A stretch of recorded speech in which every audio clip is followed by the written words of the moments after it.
hapon po sa inyong lahat. Kumusta po kayo, no? So, ayan, update tayo, no?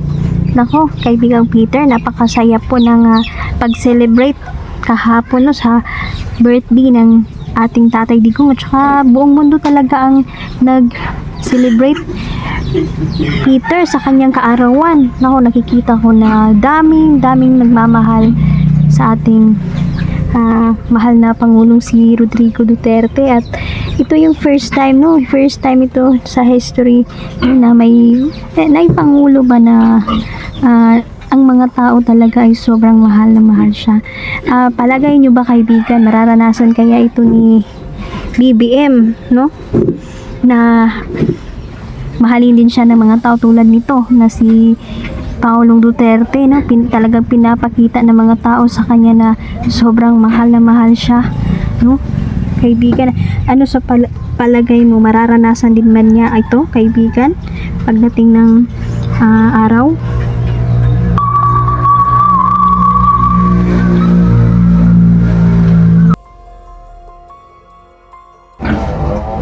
Opo, kaibigan.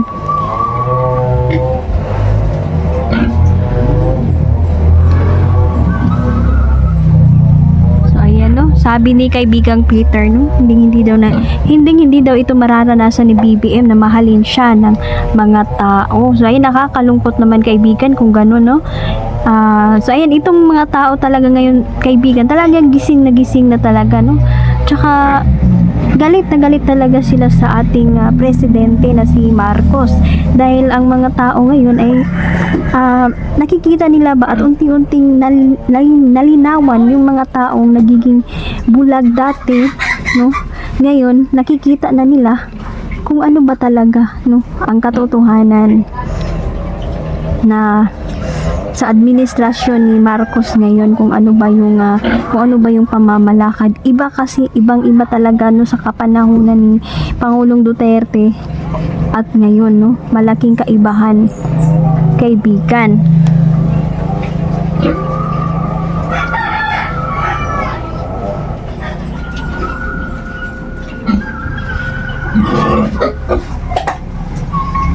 Opo. So yun, kaibigan, may tanong po ako. Posible ba, kaibigan, na magka-people's power na talaga ngayon? Kasi nakikita ko po ngayon ay iba ang parang nagkakaroon na, no, ng ang mga tao na ang nagkilos ba ngayon, kaibigan?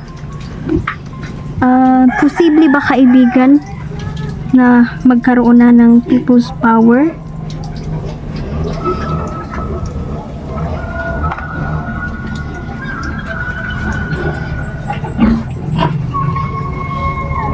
Opo, kaibigan, no. Ay, nako.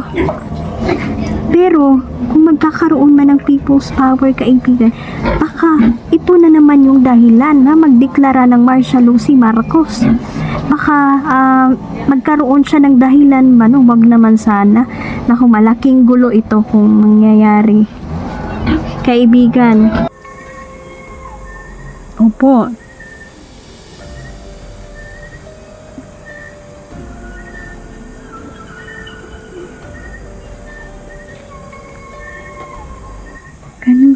Ganun po ba, kaibigan?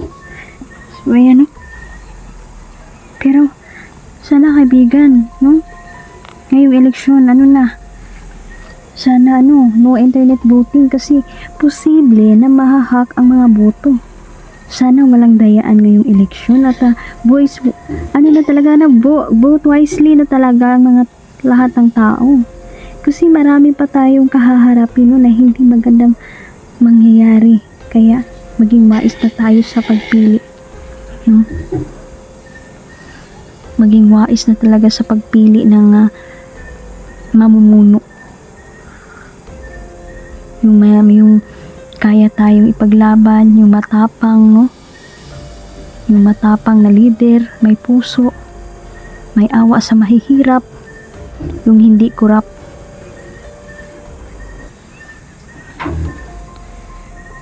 Kasi yun yung importante.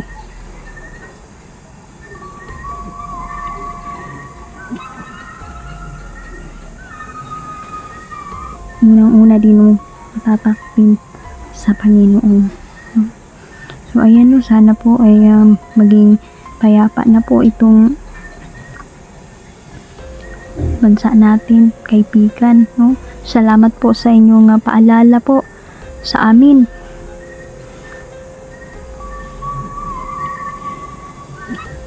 Opo.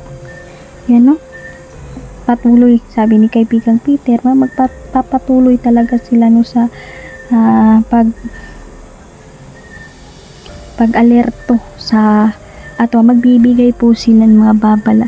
Pero may mga ito kasi sila, meron sila nga paulit-ulit ko pong sinasabi sa inyo na may mga limitasyon po ang pagtulong ng ating mahal na kaibigan.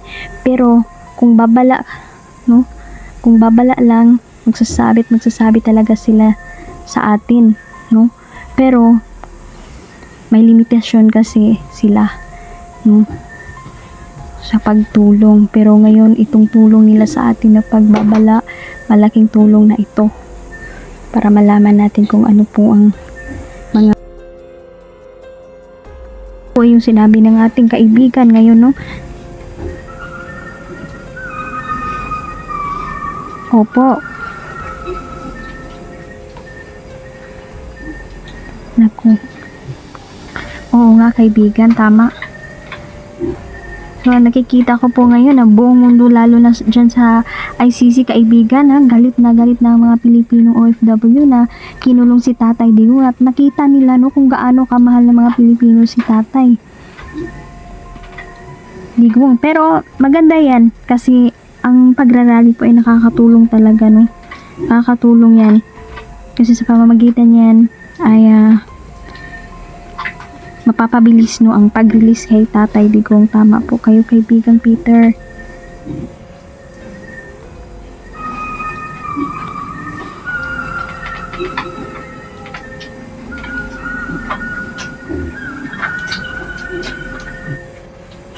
Yan, opo. So, ayan no, nakakabahala naman kaibigan no kung magkakaroon ng people's power. So, parang kung ganun kaibigan ay may chance no na parang sinadya ba itong inisin ng mga tao, no? Or ni BBM no para makapagdeklara siya ng martial law, yung ano kinakatakutan natin no. So, naman sana kumusta pala ngayon si BBM kaibigan, no? Kumusta siya ngayon?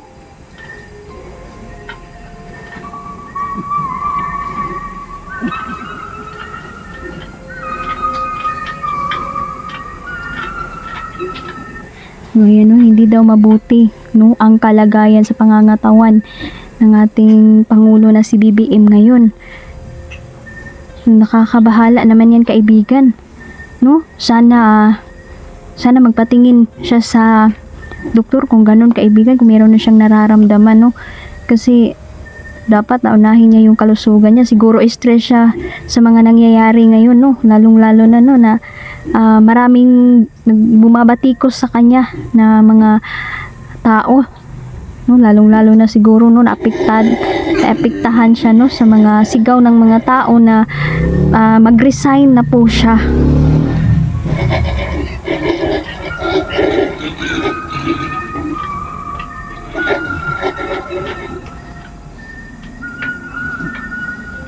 Opo kaibigan no.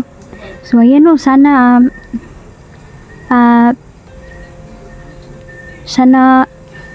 gumaling siya at yan.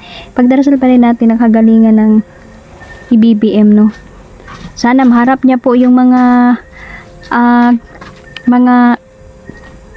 pagbabatikos no, kung wala man siyang kasalanan ay magkuan siya ba kanang parang marap talaga siya sa tao at paliwanag niya, mag-explain siya no, para ano, hindi lang kasi sabi ng mga tao kasi kaibigan, itong si Marcos hindi kasi siya humaharap no kaibigan. So ayan no, sana po ay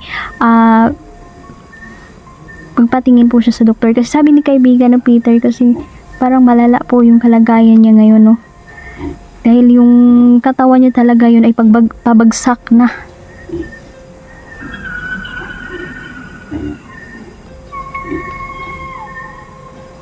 Opo.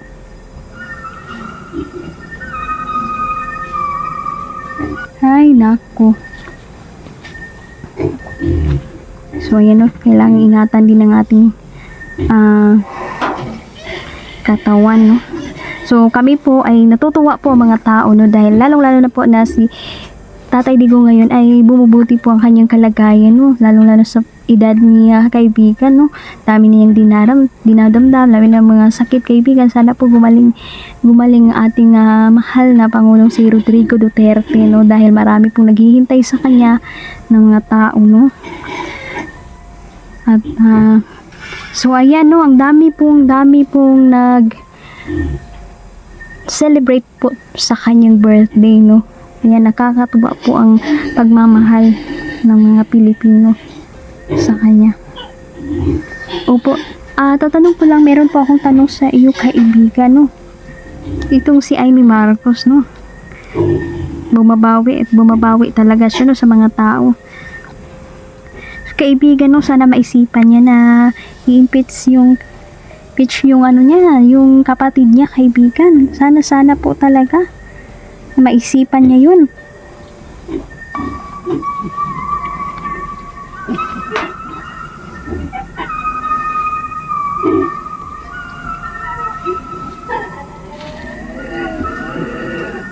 Opo, kaibigan. Sabi ni kaibigang Peter na kahit ganun pa daw yung mangyari, no, gawin pa daw ni Amy Marcos yung mga gusto niya gawin, no, para nga lumaban siya sa side ng mga Duterte. Yung mga tao ay may mga tao talaga, no, mga supporters ni Rodrigo Duterte ay hindi talaga madadala sa kanya, kasi sabi nila, no, to Marcos na daw talaga, no, ang mga tao. So ayan, no, tingin niyo po parang nagpapabango lang po si Amy Marcos, kaibigan. So pero pabor naman ako, no, pabor tayo, no, sa ginawa ni Amy Marcos, no, na pag-imbestiga. Totoo naman talaga, no, na illegal yung pagdakip kay Tatay Digong.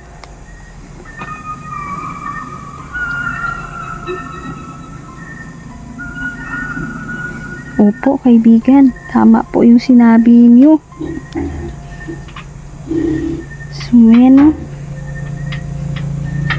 Sana po ay yan, tuloy pa rin tayo, magdasal tayo, no, sana walang marsyalo na magaganap, no, kasi may kutob ang ating mga kaibigan, no, may magaganap na marsyalo daw. So sana walang mangyaring ganyan, no.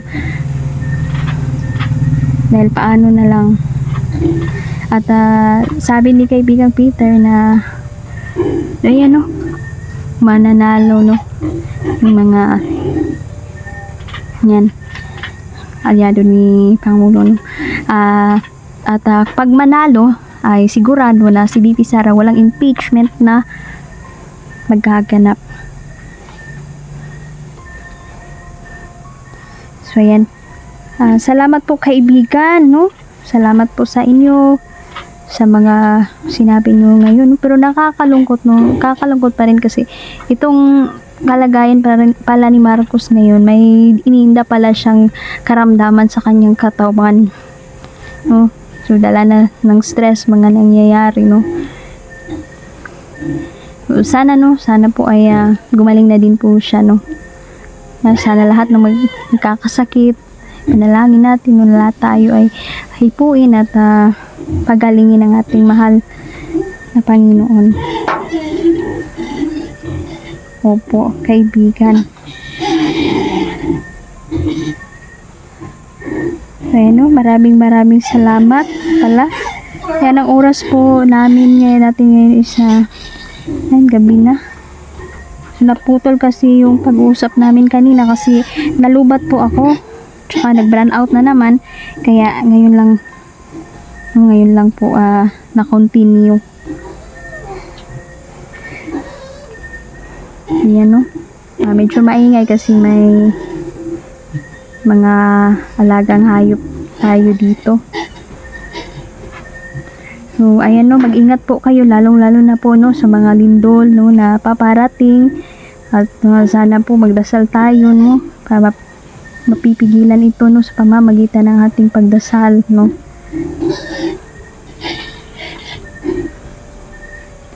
Mag-ingat po kayo no, salamat po sa patuloy ninyong pagsubaybay at suporta. Mananatili tayo update lang po kami, update lang po tayo.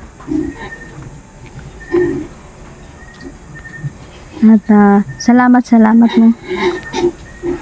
Hanggang dito na lang po. Good night.